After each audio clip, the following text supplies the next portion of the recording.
بسم اللہ الرحمن الرحیم الحمدللہ۔ آج ہماری تلاوت کا آغاز 8ویں پارے کے دوسرے آدھے سے سورہ اعراف قرآن کی عظمت کا تذکرہ ہے۔ آسمانی کتاب کے پیروکاری کرنے والے کامیاب ہیں۔ بہت کم لوگ قرآن کی زندگی سے نصیحت حاصل کرتے ہیں۔ ایک دن آنے والا ہے جہاں انسان کی کیے کا وزن ہونے والا ہے، اور جن کا وزن بھاری ہوا کامیاب وہی ہوئے، اور جن کے اعمال کا وزن ہلکا ہوا ناکام ہوں گے۔ انسان کو اللہ نے عزت بخشی اور مسجود ملائکہ بنایا۔ شیطان نے سجدہ کرنے سے انکار کیا اور انسان سے دشمنی کا اعلان کیا کہ میں اسے صراط مستقیم پہ نہیں چلنے دوں گا، اور اس کے ہر طرف سے آ کے اسے گمراہ کروں گا۔ اور اس کی گمراہی کا ابتدا حضرت آدم کے ساتھ ایسا ہوا کہ اس سے حضرت آدم سے دشمنی کا مظاہرہ کیا اور ایک خیر خواہ ہمدرد بن کے آپ کو اس چیز کی طرف آمادہ کر دیا جس سے آپ اللہ کی نعمتوں سے محروم ہو گئے۔ ہمیشہ دشمن خیر خواہی کے روپ میں آتا ہے۔ شیطان اور شیطانی قوتیں خیر خواہ اور ہمدرد بن کے آتی ہیں، لیکن اللہ سے دور کر دینا یہ انسان کے ساتھ سب سے بڑی دشمنی ہے۔ حضرت آدم علیہ السلام جیسی اس کے کہنے پہ آ گئے، قسم کھا لی اس نے اللہ کی۔ حضرت آدم کے تصور میں بھی نہیں تھا کوئی آدمی اللہ کی جھوٹی قسم بھی کھا سکتا ہے۔ قسم کھانے کی دیر تھی، حضرت آدم اس درخت کے قریب آئے۔ جیسی قریب آئے تو کچھ کھانے لگے تو جسم کا سارا لباس اترنے لگا۔ تو شیطان اس وقت بھی انسان کے لباس سے دشمنی کی ہے، اور آج جتنی شیطانی تہذیب ہے وہ بھی انسان کے لباس کی دشمن ہے۔ لباس انسانی فطرت کا تقاضا ہے، اور جتنا انسان فطرت سے دور ہوتا ہے لباس سے بھی دور ہوتا ہے۔ جتنا انسان فطرت پہ رہتا ہے لباس اس کی سب سے بڑی ضرورت ہوتی ہے۔ ایمان کے بعد سب سے پہلا فریضہ ستر پوشی کا ہے، اس لیے کہ ستر پوشی کے بغیر نماز بھی نہیں ہے۔ اسلام کے ایمان کے بعد سب سے پہلا فریضہ ستر پوشی کا ہے، اور لباس اور ستر کو چھپانا یہ اللہ نے انسان کی فطرت میں رکھا ہے۔ حضرت آدم کا لباس اترتا ہے تو آپ بے چین ہو جاتے ہیں، جنت کے درخت کے بڑے بڑے پتے اپنے جسم پہ رکھ لیتے ہیں کہیں ستر پوشی میں خلل نہ آئے، اور پھر اللہ کے دربار میں اللہ سے معافی مانگتے ہیں۔ اللہ رب العزت نے آدم کے اولاد کو سبق دے دیا، غلطی ہو گئی کوئی بات نہیں، اللہ نے آدم تمہارے ابا کے واسطہ ہاتھ سے اور تمہارے ابا کے واسطے سے تمہیں اس غلطی کا تریاق بھی دے دیا، اور وہ تریاق کیا ہے؟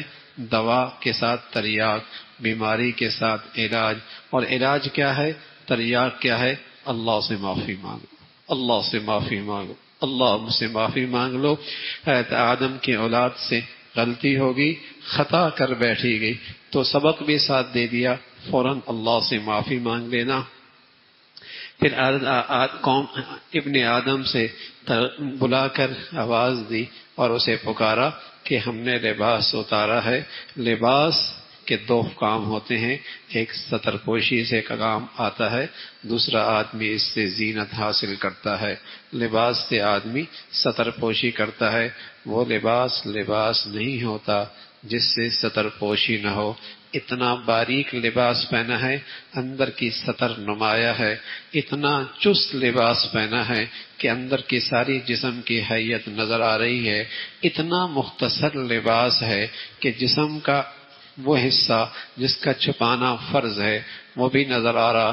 اللہ کے نبی صلی اللہ علیہ وسلم نے فرمایا ایک وقت آئے گا ایسی مخلوق تمہیں گلی بازاروں میں سڑکوں میں نظر آئے گی، کاسیات عاریات، لباس پہنی ہوئی ہوگی پھر بھی ننگی ہوگی، ممیلات مائلات، وہ خود بھی دوسروں کی طرف مائل ہو رہی ہوں گی اور دوسروں کو اپنی طرف مائل بھی کر رہی ہوں گی۔ رؤوسہن کاسنمۃ البخت، ان کے سر کے بال ایسے ہوں گے جیسے اونٹ کی کوہان ہوتی ہے، جیسے اونٹ کی کوہان ہوتی ہے۔ اللہ کے نبی نے فرمایا جنت کی خوشبو میلوں ہاں میل آ رہی ہوگی، لیکن یہ ایسی بدقسمت مخلوق ہوگی کہ جنت کی خوشبو بھی نہیں سونگھ پائیں گے۔ جنت کی خوشبو بھی نہیں سونگھ پائیں گے تو وہ لباس نہیں جس میں ستر پوشی نہ ہو. عورت کا پورا جسم ستر پوشی میں ہے سوائے ہاتھ اور پاؤں کے اور چہرے کے. ہاں پردہ الگ چیز ہے، ستر پوشی الگ چیز ہے. اس لیے کہ اس جسم کا کوئی حصہ اگر کھلا نماز نہیں ہوگی، بال کھلے نماز نہیں ہوگی، سینہ کھلا ہوا نماز نہیں ہوگی، گردن کھلی ہوئی نماز نہیں ہوگی، آستینیں چھوٹی ہیں نماز نہیں ہوگی. پورا جسم ستر پوشی ہے سوائے ہاتھ کے اور پاؤں کے اور چہرے کے. اس کے علاوہ نماز میں پورے جسم کا چھپانا فرض ہے. مرد کا ناف سے لے کر گھٹنوں تک یہ حصہ صدر پوشی میں ہے، لیکن ظاہر ہے باقی نماز کے اندر جب لباس پہنتے ہیں تو اتنا لباس پہننا تو فرض ہے. چڈی پہن کے نماز نہیں ہوتی، ایسی جینز پہن لی کہ اندر کی ساری حیت نظر آ رہی ہے، نماز نہیں ہوگی. اب تو نیا فیشن آ گیا کہ آدمی سجدے میں جاتا ہے، پیچھے سے جسم کا حصہ نظر آنے لگتا ہے، نماز گئی. ستر پوشی خراب ہو گئی اور ستر پوشی نہیں ہو رہی تو لباس کا مقصد بتایا کہ لباس ستر پوشی کے لیے ہے، زینت حاصل کرنے کے لیے ہے. اور پھر خاص طور پہ تم اللہ کے دربار میں جب آؤ اور اس کے سامنے عبادت اور بندگی کے لیے آؤ، اچھا لباس پہن کے آؤ، صاف ستھرا لباس پہن کے آؤ. ہمارا اسلام اس سے نہیں کہتا کہ لباس اچھا نہ پہنو، اور اس سے نہیں منع کرتا کہ لذیذ کھانے نہ کھاؤ. ہاں اسلام صرف یہ کہتا ہے اسراف نہ کرو، اسراف نہ کرو، ریا نہ کرو، نام و نمود نہ کرو. اچھا لباس پہننا بھی ٹھیک ہے، اچھا کھانا بھی ٹھیک ہے، اس کی تو اسلام اجازت دیتا ہے. پھر فرمایا جو پیغمبروں کی اطاعت کیا کرتے ہیں اللہ رب العزت کے ہاں وہ جنتی ہوتے ہیں، اور جو روح گردانی کرتے ہیں ان کا ٹھکانہ جہنم ہے. بڑے ظالم ہیں جو اللہ کے حکموں کو توڑتے ہیں. اسی کا تذکرہ فرمایا کافر کا جنت میں جانا ایسا محال ہے جیسے اونٹ کا سوئی کے ناکے سے گزرنا محال ہے، ایسی کافر کا جنت میں جانا محال. اونٹ کا سوئی کے ناکے سے گزرنا محال ہے اللہ کہہ رہا ہے، اسی طرح کافر کا جنت میں داخل ہونا محال ہے. اور جنت والے جب جنت میں داخل ہوں گے اللہ ان کی ساری قدورتیں صاف کر دیں گے. جنت میں دو نعمتیں ہر آدمی ہر جنتی کو ملے گی. کیا؟ ایک محبت کی فضا، کوئی کسی کے لیے دل میں کھوٹ برائی نہیں رکھے گا. دوسرا ہر شخص کو سکون ملے گا. اور جس شخص کو دنیا میں دونوں چیزیں مل گئیں سمجھو اس کو اللہ نے دنیا میں جنت کے مزے دے دیے. محبت کی فضا دے دی، محبت کا ماحول دے دیا، ہر ایک اس سے محبت کر رہا، محبت کی زندگی، گھر میں باہر میں محبت کا ماحول اور دل کا سکون. یہ دو نعمتیں ہر جنتی کو ملیں گی. جس خوش نصیب کو دنیا میں مل گیا اللہ نے اسے جنت کی خوبی دنیا میں دے دی. اور میرے عزیزو اللہ اپنے نافرمان کو سب کچھ دے سکتا ہے، یہ دو خوبیاں نہیں دیتا. کوٹھی بنگلے کاریں اسٹیٹس سارے نقشے عہدے منصب سب دے سکتا ہے، لیکن یہ دو چیزیں نہیں دیتا. یہ دو چیزیں اللہ ان سے دیتا ہے جن کے لیے اللہ کی خاص رحمت کے فیصلے ہوتے ہیں. اسی کا تذکرہ فرمایا جنت میں یہ جائیں گے. پھر اللہ نے جنتی اور جہنمیوں کا آپس کا تذکرہ کیا. جنتی جہنمیوں سے کیسے گئے، کیسا رہا؟ ہم نے تو جو اللہ کا وعدہ تھا ہم سے انہیں پورا دیکھا. اللہ کے جہاں کہا وہ انعام ہمیں سب کچھ مل گئے. اس کا تذکرہ فرمایا. کچھ لوگ آراف پہ آئیں گے، ایک ایسا چبوترا ہوگا جو ایک جنت اور جہنم کے درمیان میں، اسی نسبت سے اس سورت کا نام آراف ہے. چبوترے پہ کچھ لوگ بیٹھے ہوں گے. یہ وہ لوگ ہوں گے جن کی نیکیاں اور بدیاں برابر ہوں گی، جن کی نیکیاں اور بدیاں برابر ہوں گی. وہ انتظار میں ہوں گے ہمارے لیے کیا فیصلہ ہوتا ہے. وہ جہنم کی طرف جھانکیں گے، اللہ سے پناہ مانگیں گے. جنت کے مزے دیکھیں گے، آنکھیں ان کی ٹھنڈی ہوں گی. ان آراف کا تذکرہ فرمایا. پھر آخر کار اللہ کی رحمت ان پہ متوجہ ہوگی، اللہ انہیں جنت میں داخل کریں گے. پھر جہنمی جنتیوں سے کہہ دیں گے بھوک سے برا حال ہے، پیاس سے بدحالی ہے، کچھ پانی کا گھونٹ، کچھ کھانے کا لقمہ. تو وہ کہیں گے یہاں نہیں ملا کرتا. تم نے اللہ کے اس دن کو، اللہ کے اس وعدے کو بھلا رکھا تھا. مرنے کے بعد کی زندگی کو تم بھلا رکھا تھا. تم نے دین کو کھیل تماشا بنا رکھا تھا. دنیا کی زندگی نے تمہیں دھوکہ دے دیا تھا. آج اللہ نے تمہیں اپنی رحمت سے بھلا دیا ہے، اس کا تذکرہ فرمایا. پھر اللہ کی قدرت، اللہ کی بڑائی کا تذکرہ ہے. پھر دعا کے ادب بتائے. دعا عاجزی کے ساتھ ہو، آہستگی کے ساتھ ہو، آہستگی کے ساتھ ہو. اللہ کے نبی کا عام دعا کا معمول آہستہ آواز کے ساتھ تھا. ہاں کبھی کوئی اجتماع ہوتا، بڑا مجمع ہوتا، کوئی خاص موقع ہوتا، پھر بآوازیں بلند آپ دعا کیا کرتے، ورنہ آپ کا عام معمول تھا دعا آہستہ. اور خاص طور پہ جب انفرادی دعا ہو، عاجزی ہو، گڑ گڑانا ہو اور اس کے اندر انکساری کا مظاہرہ ہو. دعا کی قبولیت کے لیے یہ صفات، یہ خوبیاں زیادہ قریب ہیں. پھر حضرات انبیاء کا ایک طویل سلسلہ ہے. حضرت نوح کا تذکرہ ہے، حضرت ہود کا تذکرہ ہے، حضرت صالح کا تذکرہ ہے، حضرت شعیب کا تذکرہ ہے. یہ مختلف انبیاء کا تذکرہ ہے. ان کا واسطہ بھی ایسے لوگوں سے پڑا جو ان کے دشمن بن بیٹھے اور ان کی تعلیم اور تبلیغ کا انکار کرنے لگے. اللہ نے ان کا انجام کیا کیا؟ اللہ نے ان سرکشوں کو پکڑا، عبرت کا نشان بنایا. یہ اللہ نے اپنے نبی پیغمبر آخری محمد رسول اللہ کو تسلی دی، حوصلہ دیا کہ ہر نبی کے ساتھ اس قسم کے حالات آئے، لیکن پیغمبروں کی تعلیمات کا انکار کرنے والا آخر انجام اللہ کی پکڑ میں آئے. اس کا تذکرہ. پھر آپ کی زبان سے ماضی کے انبیاء کے تذکرے، یہ خود علامت ہے آپ اللہ کے سچے رسول ہیں کہ یہ سارے حالات ہم نے آپ کو وحی کے ذریعے بتائے. پھر حضرت شعیب علیہ السلام کا بھی تذکرہ کہ قوم شعیب اس کے وڈیرے اور سردار کہنے لگے آپ اپنی تعلیمات اور تبلیغ سے باز نہ آئے تو آپ کو بستی سے ہی نکال دیں گے. فرمایا جو تم چاہو کرنا کر لو. اللہ کی پکڑ آئی، اللہ نے اس قوم کو بھی ہلاک کر دیا. پھر حضرت موسیٰ علیہ السلام کا طویل تذکرہ ہے. حضرت موسیٰ علیہ السلام نے جب فرعون کو اور اس کے پیروکاروں کو اللہ کی طرف بلایا، اللہ کی وحدانیت اور توحید کی دعوت دی، تو کہنے لگے تمہیں تمہاری رسالت اور تم اللہ کے پیغمبر، کوئی معجزہ دکھاؤ. آپ نے معجزہ دکھایا، لاٹھی اژدہا بن گئی اور آپ نے ہاتھ کے ریبان سے نکالا، وہ چمکنے لگا. کہنے لگا بہت بڑا جادوگر ہے، بہت ہی بڑا جادوگر ہے. بجائے ماننے کے اور زیادہ مقابلے پہ آ گیا. مقابلہ طے ہو گیا. ایک میدان کے اندر مقابلہ ہے. کہاں جادوگر معجزے کا مقابلہ کر سکتے ہیں؟ اللہ کی شان. حضرت موسیٰ علیہ السلام کے مقابلے میں جب جادوگر آئے تو آپ کے اس اژدہا نے ان کے سارے رسیوں کے بنے ساموں کو نگل لیا. جب نگل لیا تو وہ جادوگر بہرحال اپنے فن میں ماہر تھے، فوراً سجدے میں گر گئے کہ ہم موسیٰ کے خدا پہ ایمان لے آئے.